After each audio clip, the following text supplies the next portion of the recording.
Hi everyone, we're starting with the November 2018 Paper 1 of Computer Applications Technology. So I'm doing the paper in English, but I'll have the Afrikaans paper open for those of you who do the subject in Afrikaans. So we're starting with question 1, word processing, and we need to open the one impression word processing document. So I've got the data over here, one impression. And we need to start off by inserting our exam number in the header or footer. Now, let me just tell you why this is important. This is so that you can be identified if there's anything wrong with the data or with the file or the folder naming. So it's very important that you do this at least with the first file, that you do insert your examination number in the header or footer. So please do listen to this instruction, even though it doesn't count a mark. It's very important to actually do this. So right click, edit header, and put in your examination number. 1.1. Change the font of the heading Welcome to Impressionism to Wide Latin. Select and go find the font Wide Latin.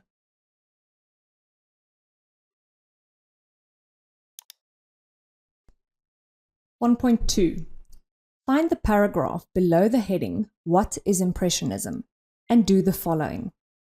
1.2.1 Justify the paragraph. Okay, so the paragraph below What is Impressionism will be this one. We need to justify the paragraph, so the easiest place will be this one, justify. Remember, anything that you can't find, if you have Office 2016 or 2019, you'll have a search bar on your ribbon or right above it where you can actually just search the words such as justify, and you may actually use this function to then help you do these kind of tasks. Justify the text, yes. And next, 1.2.2, set the paragraph spacing so that no space appears after the paragraph. Right, so personally, the easiest place for me to do this is on the Layout tab, and I can just change it to after 0. You can also open up the paragraph dialog box over there, or right-click and go to Paragraph, and then change the spacing after over there.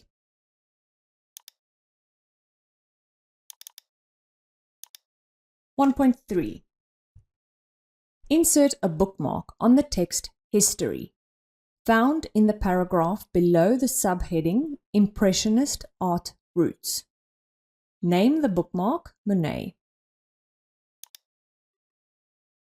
So there's the heading, Impressionist Art Roots, and you'll see any text that you need to find specifically will always be highlighted for you. So this is the text which you need to apply the bookmark. So we'll go to Insert, Bookmark, and we need to call it Monet. Add. 1.4. Find the text that starts with Impressionism and ends with Scene, and format the text as shown below. Right, so here they give you a screenshot that shows you the ruler and the exact indentation on the ruler. So let's go find that text and then we can do that. There it is. You'll see the start and the end is highlighted. I'm just going to switch on my ruler on the View tab, and then we can change that. So select, and let's just refer to the question paper again.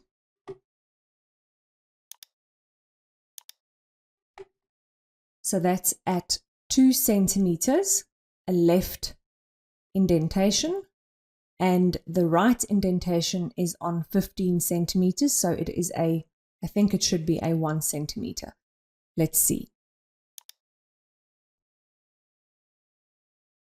All right. No, it will be 2 centimeters because it's 2 centimeters from the right.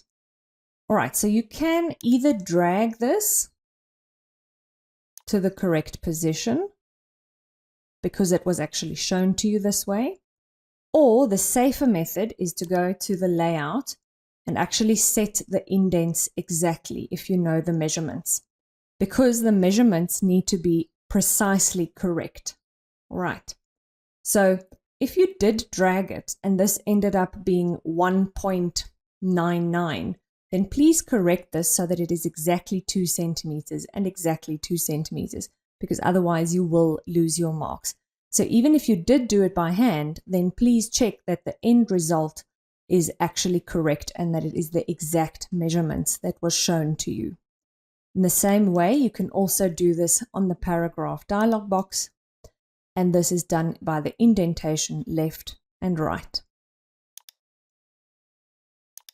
1.5. Format the smart art as shown below. Add another art form, futurism.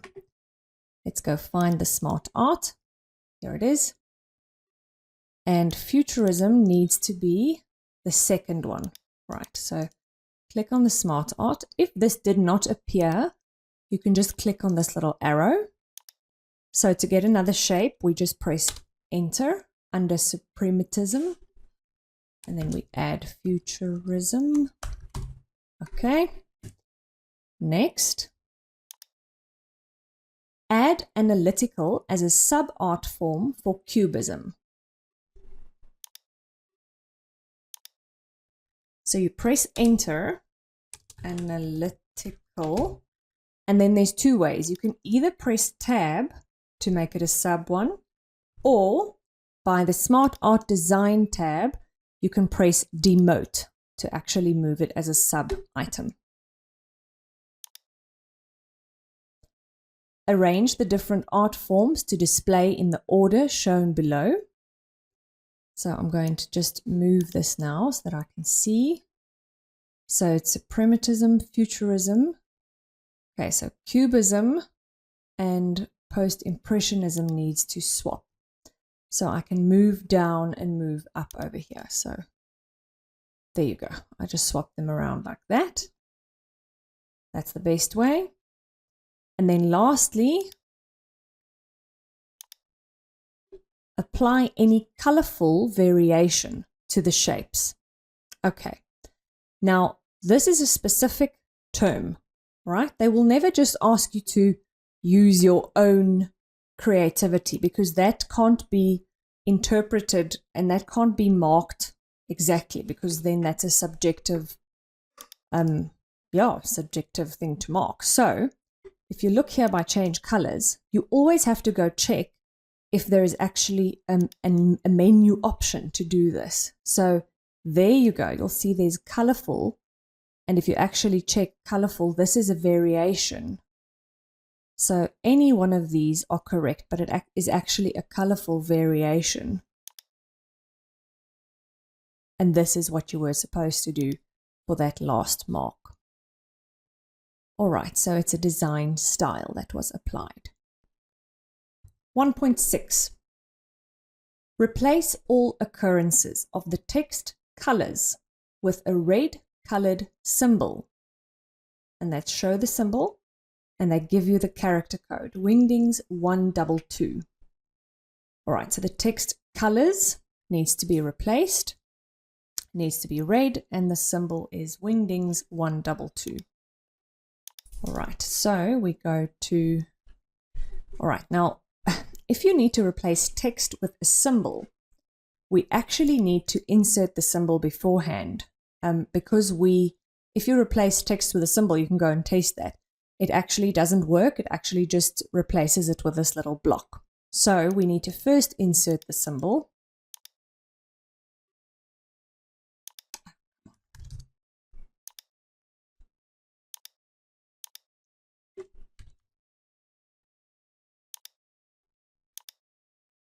And let's format that so long, actually.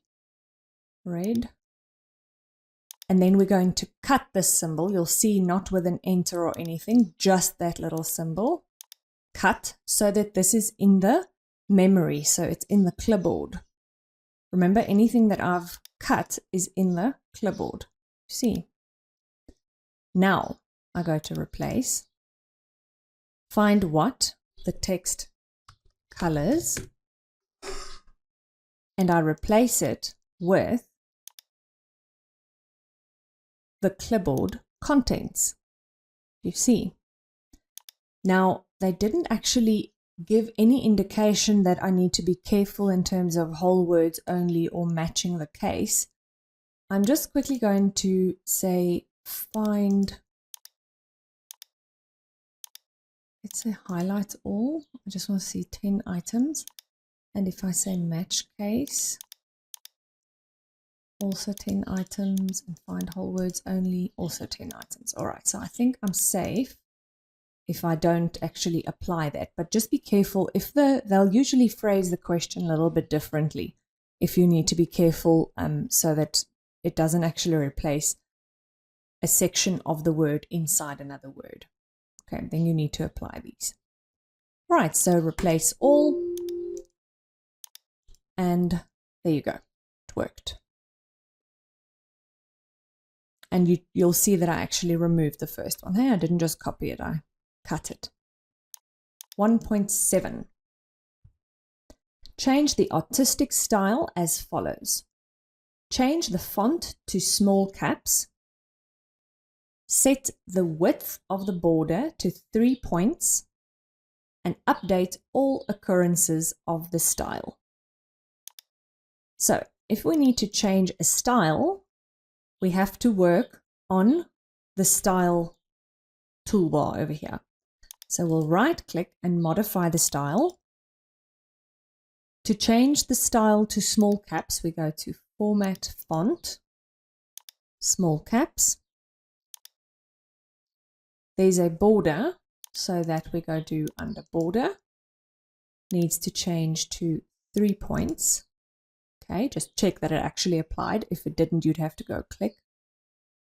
And they say it needs to be updated. So I'm going to, for safety, just say automatically update. This usually happens anyway if you've done it to the style, but let's just be safe. Okay, and let's go see just to check, select all.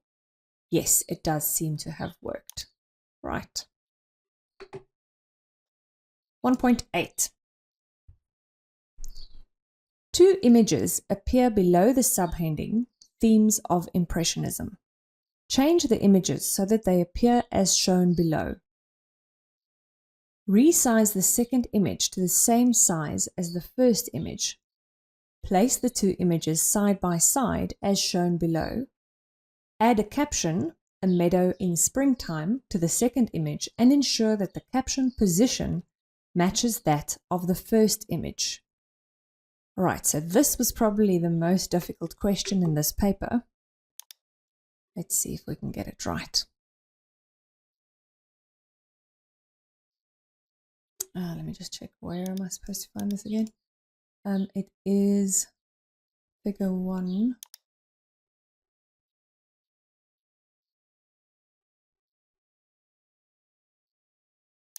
Okay. All right, so this one needs to be resized to be the exact size of this one. So let's go check under picture format. This one is 5.5 by 8.2. So let's see. 5.5. Right, do you notice that the width also changed the moment I changed the height? So that means the aspect ratio is locked and I won't be able to change these two independently of each other. So I need to go and edit this picture. So I need to go to Format Picture. Oh, it's not there. Easiest is just to open the size box over there. And then untick Lock Aspect Ratio. Now I can resize that separately and make that 8.2. There you go. So now they are both exactly the same size. Now, to be able to move this to the side, I will need to change the layout. So inline with text won't work. I think tight should be able to work.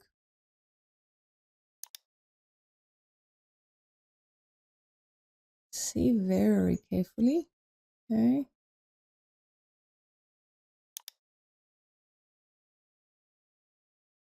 Now I need to add a caption to the second image above, hey? So the easiest is to go right click and say insert caption. Now this one will have to be figure 2, but we'll figure that out just now. Let's just add the correct text. Just remember what that was. It was a meadow in springtime.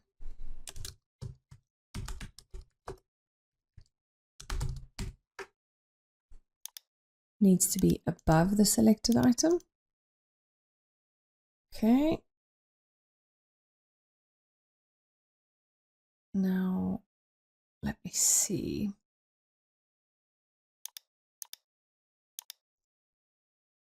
Oh, this one was also in line with text, so that's the problem. Let's move that to tight. Move that up. And I'm going to redo this one's caption. Because a caption that is on a figure that is tight is always in a little text box, whereas a caption that is on an image that is tight comes in a little, well, a caption that is on a text that is in line with text is just also in line with text, whereas a caption that is on an image that is tight is in a text box like this. All right, there you go. So the caption is above the image. We have an automatic caption. The second image's height and width is correct. It's exactly the same. And we've managed to place it next to each other. All right, that took quite a bit of work, but there we go. I think that is sufficiently correct. Okay, I'm going to leave that extra space over there. I don't think I'm going to be able to get that one gone. 1.9. Find the text that starts with the painting of modern life and ends with the blue sky, and do the following. Change the orientation of the selected text to landscape. The rest of the document must remain in portrait. Place the text in 2 columns. Use a word processing feature to ensure that the heading on plein air, the passing moment, will always appear at the beginning of the second column. Right. So it's from here, if I remember correctly, the painting of modern life up to the blue sky. Am I right? Let's just check. The painting of modern life up to the blue sky. All right. Now, the moment you need to turn something into landscape, we need to switch on show and hide because we're going to need section breaks and we need to check what's done already. So switch on your show and hide. Doesn't seem like there's any section breaks already. We would have seen anyway that it's on a separate page. So I'm going to stand in front of the painting of the modern life, go to layout and insert a next page section break before this and insert one after this. Basically there. There you go. All right. Now I can stand in this page or on this page and change it to landscape. And it won't affect the pages before or after that. Okay. Change it to 2 columns while I'm also just standing in there. I don't have to select the text because I'm in a section. And then lastly, this text on plein air needs to be on the top of the second column automatically. So I stand in front of that and I actually insert a column break. There you go. I can switch off my show and hide now, I think. 1.10. Find the text that starts with composition and content and ends with up to cubism, and add page numbers in the footer of only the pages of the selected text in the format A, B, C, etc. All right, so for that we are actually going to have to switch on show and hide again, I think. Let's see what text they're talking about. Composition and content up to cubism. I think that was it. Let's see. composition and content up to cubism. All right, so this page, table of figures, should not have page numbers, and nothing before that should have page numbers. All right, so we're lucky we already have a section break over here because we just changed that to landscape. And we're going to have to check if there is a section break over there before the table of figures. So let's just switch on show and hide. Nope, there's a page break. So we'll have to take away the page break and insert a section break. All right, so now this section that says cubism, or this section that has the blue highlights, is a section by itself. I'm going to change my view to multiple pages. Just this usually works nicely, and I'll show you why now. All right, I'm going to go into the footer. So that's where they said we should put the numbers. All right, so do you see this is section 2, this is section 3, section 3, and this is section 4. Okay, so it's basically section 3 that needs to get numbers now, but nothing else. So the big thing is that section 3 should not be linked to anything else. So section 4, if I click in section 4, cannot be linked to section 3. You see? Because at the moment, if I type something there, you see it appears in section 4 and it appears in section 2. So that should not be happening. So undo. I'm going to stand in section 4. Do not link to the previous. So now section 3 and section 4 is unlinked. Stand in section 3 and unlink it from section 2. So now if I type something here, it doesn't appear in section 2 and it doesn't appear in section 4. Okay, so my unlinking is done successfully.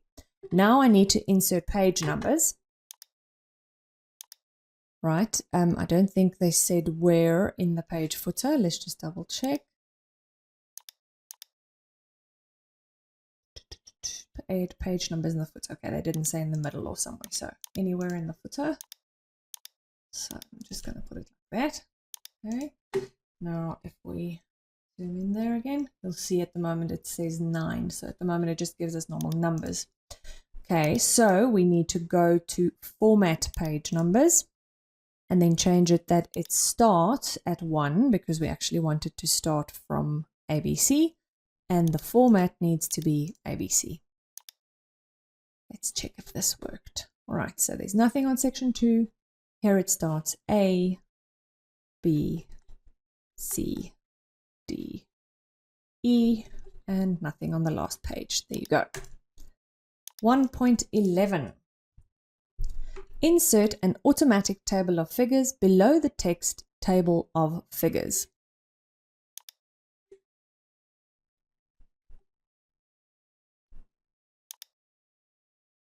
References, insert table of figures. Okay.